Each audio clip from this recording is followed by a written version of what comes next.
Hey everybody, so we ended the day finally, but with the Dow dropping 1,100 points for its biggest decline since 2020.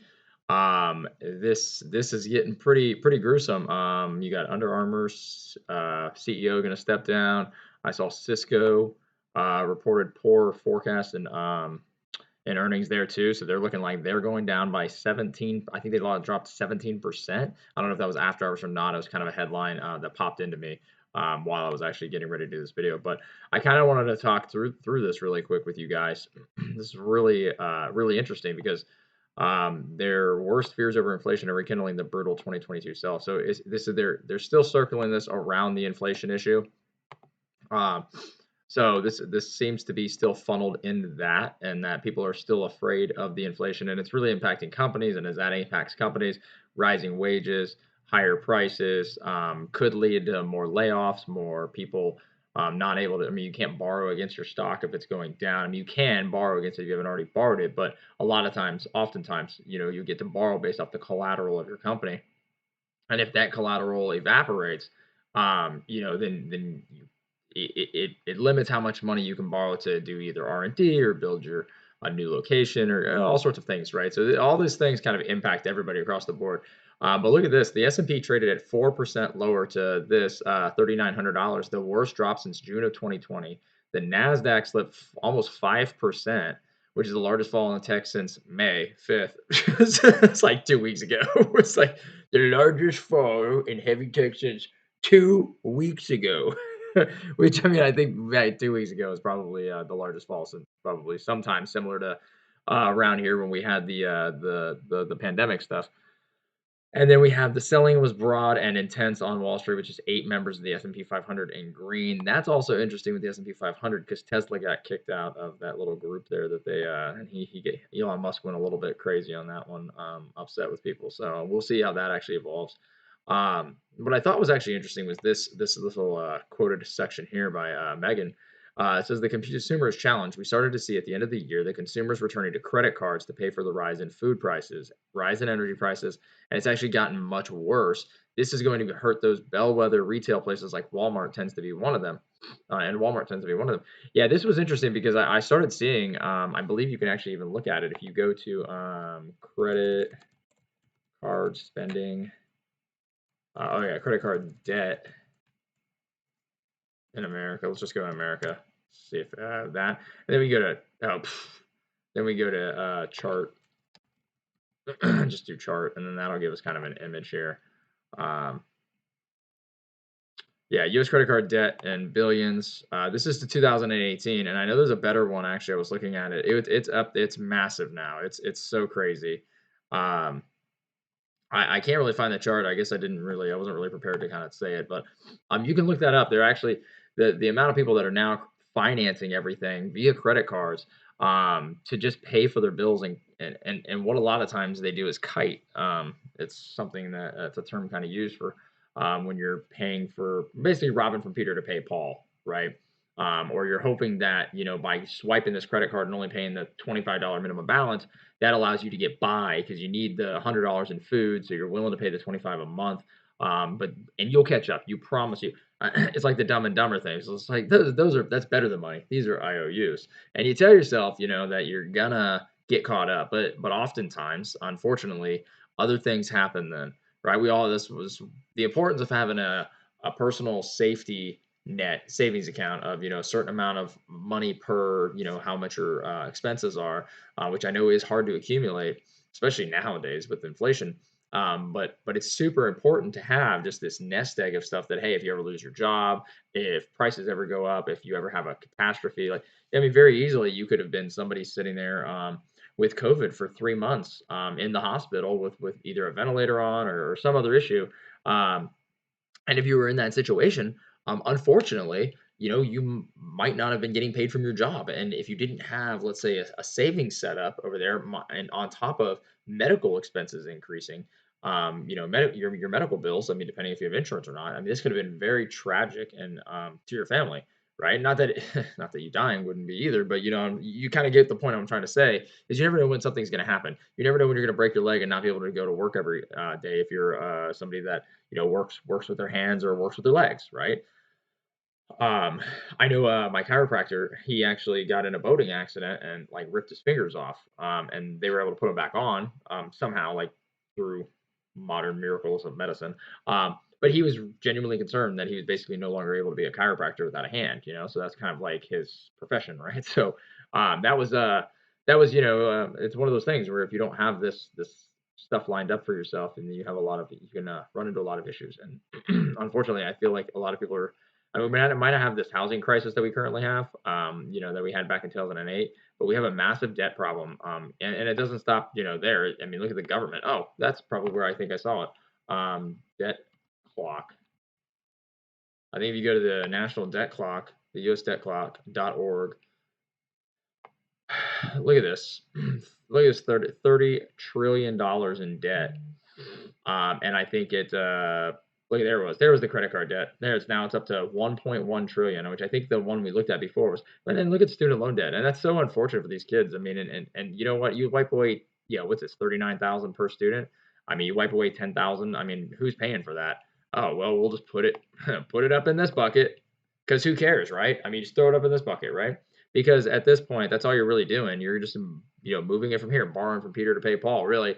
And yeah, these kids will get their loans maybe relieved a bit, a little bit of relief. But it'll just be added to this, so you'll just make this a third from 30 to 31. At this point, I mean, the likelihood of this actually going down is just insane. I mean, that's the only way to fix this. I mean, look at this federal debt to GDP 52, 34, 57. Even in 2000, it was still basically half. The debt was half of what the gross domestic product was. We're almost 100. We're so close to like 100% higher than this. You know what I'm saying? Like, this is, well, I mean, technically we are 100% higher than this, but what I mean, like this is almost 100. This is 21 points away from 150%, at which point it would be, triple what it was in 2000. I mean, that's just insane to the amount of production that you have. And is that based on us producing less and spending more? I mean, look at this. Look at the deficit, the federal spending. Look at this. Look at the deficit. I mean, it's almost $2 trillion. This is $2 trillion of deficit spending. I know that there's talk, and Biden is discussing how he lowered the deficit, but I mean, if you really look at it, he did. I mean, Trump overspent on stuff, and Trump was not a guy that sat there and said, "Oh, I'm going to go with more of the conservative approach, and I'm going to lower spending and everything like that." It's all talking points really for Republicans. They don't do it. I disagree on spending 5 trillion. Would you do three? Okay, we showed them only 3 trillion. I'm like, I mean, at this point, as I don't think people even think of it as money anymore. It's just it's just numbers on a screen, right? And you just get so numb to seeing a trillion. Honestly, they probably on their spreadsheets put like 1.1 T. They don't even. It's not even like you can see like how crazy large this number would be on a spreadsheet or something like that. It's probably just like 30 T. Oh, okay. We only got 30 T, guys. Only 30 T. It's just like I got more than 30 T in my bank account. It's just a stupid thing. So, anyways, um, this is where it gets interesting. It's clear that costs matter and they're impacting some of the largest companies. Really, who would have thought costs matter? So I think investors are scratching our heads. And so who's next? And they're giving the visibility of what's happening to the consumer. And who's next? Maybe it's Dollar General, Dollar Tree, Macy's, Kohl's, these kind of companies down here. Amazon, they dropped this quarter. These guys are all dropping under the assumption that what happened to Walmart, what happened to Target is going to happen to these other companies here. I mean, Best Buy, I don't even know why it's still around. I genuinely have no clue. I would have thought that would have already been taken out by Walmart, Target, and anything basically for Amazon. But I guess there's a handful of people. But I just don't even understand how this company is still around. Maybe somebody could enlighten me. But I haven't been to a Best Buy in I feel like a decade. That's how long it's been. I mean, I feel like this is like the Blockbuster, and I feel like Macy's was smart. I feel like they moved all their stuff remote, so that way they could compete with Amazon, and then they don't have that expense of having all these stores. Kohl's, I feel, should have followed Macy's approach. Kohl's is more of like a Bed Bath and Beyond kind of thing to me. They do have that specialty stuff. I do think that the Dollar Tree and Dollar General can't really do that. They don't have the clients, I don't think, or necessarily the margins um, to have an online store that people are willing to wait around or pay a monthly service fee to go you get stuff from your store. So Amazon, it makes sense. Best Buy, they should have probably taken that Amazon approach with better deals, and maybe they can. Maybe in the future, Best Buy can get better. Maybe they get better deals on electronics, and maybe then they can uh, get more of like an Amazon type of store setup, specialty niche into the tech world, and maybe if they have better prices than Amazon and offer better service in terms of transportation, shipping, and stuff like that, maybe then they can do it. But I just feel like Best Buy is probably a dying breed. So we'll see. We'll see if that's true or not. But basically, what they said down here, any company that relies on household and discretionary purchases will likely suffer this quarter because a lot of discretionary income has been funneled into food and energy, and a lot of people are putting it on their credit cards. um, but I mean, if you look at this run up, this is what money printing will do to you. This is only 5 years. This is not like if you go back, if you actually look at 2008, it's even worse. This is a scary chart. Like it's a very scary chart when you actually look at it. If you go to, I bet they even have it here. I mean, if I go to CNBC, I just look at the Dow, which will be right here. It should be right here. We'll see. Look, if we click on the chart, let's see what it's. Let's see if they give us a range of like max or something like that. It's just insanity. It's just insanity. It just shows you what printing money and everything will do. Look at this. Look at this chart. Just straight up. Boom. Okay. Boom. Oh, the tech bubble. Blip on the radar. Oh man, this is getting in y'all's way. But basically, look at that 99, 2000 area here. That's the tech bubble. Blip on the radar. Look at this. Look at the GFC, the global financial crisis. Boom. Blip on the radar. There's probably nothing. Are you kidding me? Look at this. Look at this. Bubble. Bubble. Totally not a bubble. Everything is good here, guys. I mean, realistically, even if you took like kind of a path here of like, okay, listen, that was a bubble. This is this. I mean, even you were fortunate enough to say, I mean, you would think the Dow needs to come down to right around the low 20s. So 2021. I mean, look how much of a percentage would that have to be? I mean, you're talking it's going to have to drop by another 30 something percent on the Dow. I mean, that's just crazy. And that's if after a crash, right? After a crash, it seems to go down even crazier. So, I mean, you're talking it'd have to come down, after a crash of some sorts, maybe even to 15, maybe cut in half. You think 50% on the Dow is possible? I mean, it's plausible. I don't know if anything is possible. I mean, I'm not an expert in all that, but if you just look at it, it's just, I mean, you can just tell. I mean, just look at that chart and tell me, ask me. I mean, ask yourself, does that look right? Does that look the same or normal? Um, no, I mean, it doesn't. It doesn't. And you see this little dip here. This is when they started trying to raise rates and cut off that and financial tightening.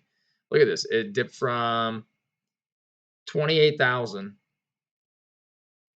in 3 months. What's that? That's this October of 2019. It closed at 28.5, October 19, to January of 20. It was 22 grand. So it's from 28, I dropped 6,000 in 3 months. I mean, that's huge, right? And then it just went, oh, we have a pandemic. Oh, okay, sure. Let's print a whole bunch of money. What could go wrong? It worked back here. And only when we stopped trying to do that did we start reaping what we sowed here. And then, oh, okay, another issue. Okay, let's print again. Boom. I mean, what is going to happen? I mean, because you can't print your way out of everything. So it's just going to be a very interesting, scene to see play out. So I guess grab onto your coats or whatever it is, pull up your pants, tighten them up, and I guess we're in for an interesting ride. So with that, guys, I hope you guys have a wonderful rest of your day. Hopefully, it wasn't too big of a bloodbath for you investing wise, and if it was, we'll stay tuned. We'll see what we can figure out on other investments that maybe don't have this kind of volatility or maybe safer havens in recession. So I appreciate that, guys, and you guys have a wonderful day.